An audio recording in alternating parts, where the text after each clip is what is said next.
Truck से सामान उतरवाते उतरवाते रचना थक कर चूर हो गई थी।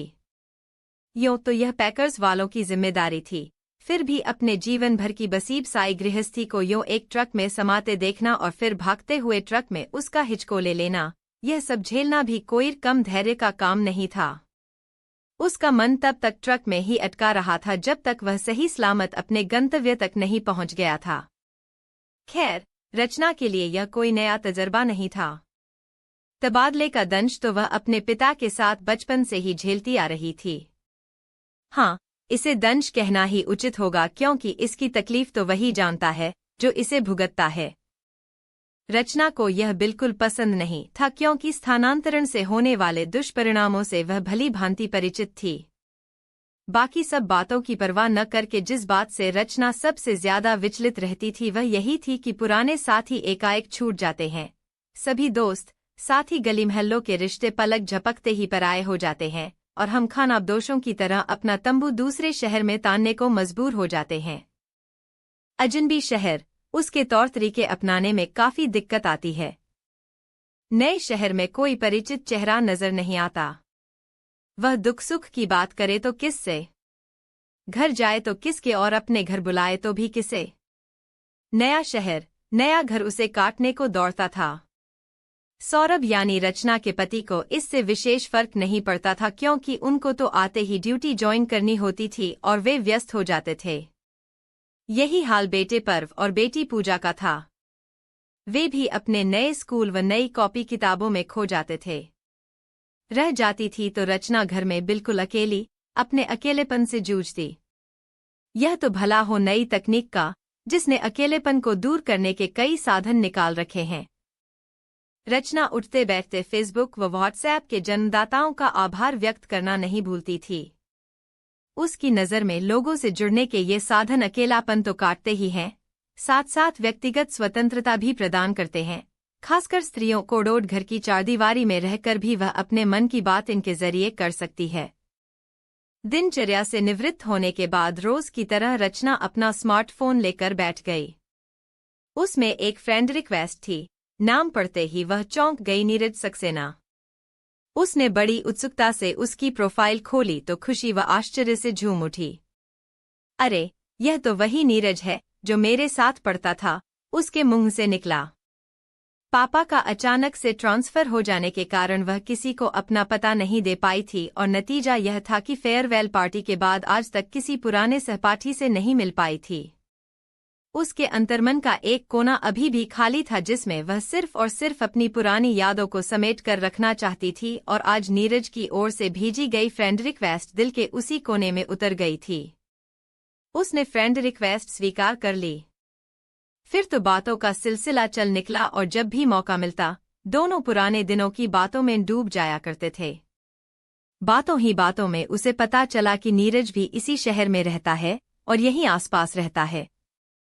रचना ने सौरभ को भी यह बात बताई तो सौरभ ने कहा, यह तो बहुत अच्छी बात है। तुम सदा शिकायत करती थी कि आपके तो इतने पुराने दोस्त हैं, मेरा कोई नहीं। अब तो खुश हो ना? किसी दिन घर बुलाओ उन्हें। एक दिन रचना ने नीरज को घर आने का न्योता दिया। इसके बाद बातों के साथ साथ मिलने जुलने का सिलसिला भी शुरू हो गया। नीरज को जब भी फुर्सत मिलती वह रचना से बात कर लेता और घर भी आ जाता था। नीरज अक्सर अकेला ही आता था तो एक दिन सौरभ बोले, भाई क्या बात है, आप एक बार भी भाभीजी व बच्चों को नहीं लाए? उनको भी लाया कीजिए। यह सुनकर नीरज बोला, अवश्य लाता, यदि वे होते तो।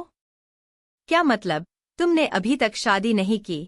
सौरभ ने चुटकी काटी जबकि रचना सौरभ को बता चुकी थी कि वह शादीशुदा है और एक बेटे का बाप भी है। सौरभ की बात सुनकर नीरज झेंप कर बोला, मेरा कहने का मतलब था यदि वे यहाँ होते। प्रिय व संदीप अभी यहाँ शिफ्ट नहीं हुए हैं, स्कूल में एडमिशन की दिक्कत की वजह से ऐसा करना पड़ा। ठीक कह रहे हो तुम, बड़े शहरों में किसी अच्छे स्कूल में एडमिशन करवाना भी कम टेढ़ी खीर नहीं है।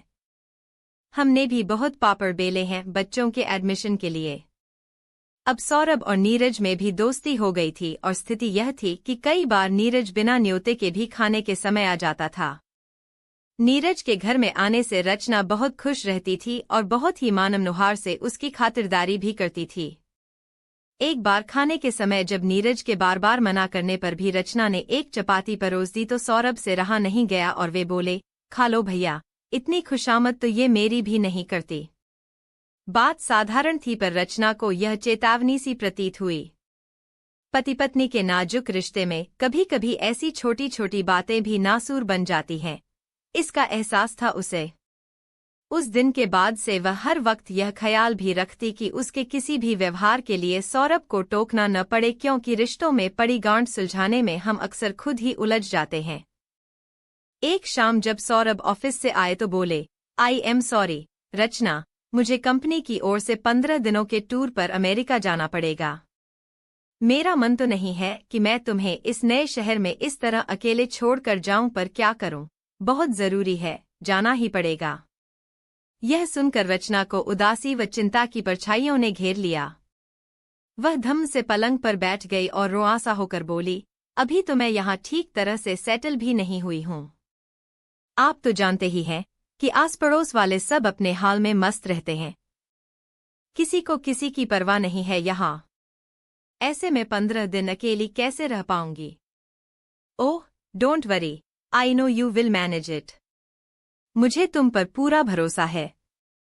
और फिर दूसरे दिन ही सौरभ अमेरिका चले गए और रचना अकेली रह गई। यूं तो रचना घर में रोज अकेली ही रहती थी, पर इस उम्मीद के साथ कि शाम को सौरभ आएंगे। आज वह उम्मीद नहीं थी, इसलिए घर में उस सूनेपन का एहसास अधिक हो रहा था। खैर, वक्त तो काटना ही था। बच्चों के साथ व्यस्त रहकर कुछ घरेलू कामकाज निपटाकर रचना अपना जी लगाए रखती, पर बच्चे भी पापा के बिना बड़े अनमने हो रहे थे।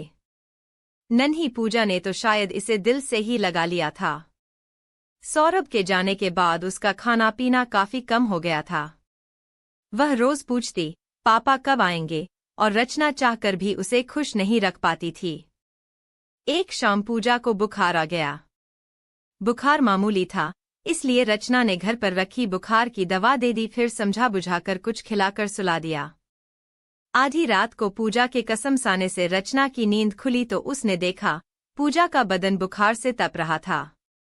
रचना झट से थर्मामीटर ले आई, बुखार 104 डिग्री था। रचना के होशोवास उड़ गए। इतना तेज बुखार, वह रोने लगी, पर फिर हौसला करके उसने सौरभ को फोन मिलाया। संयोग से सौरभ ने फोन तुरंत रिसीव किया। रचना ने रोते रोते सौरभ को सारी बात बताई। सौरभ ने कहा, घबराओ मत, पूजा को तुरंत डॉक्टर के पास लेकर जाओ।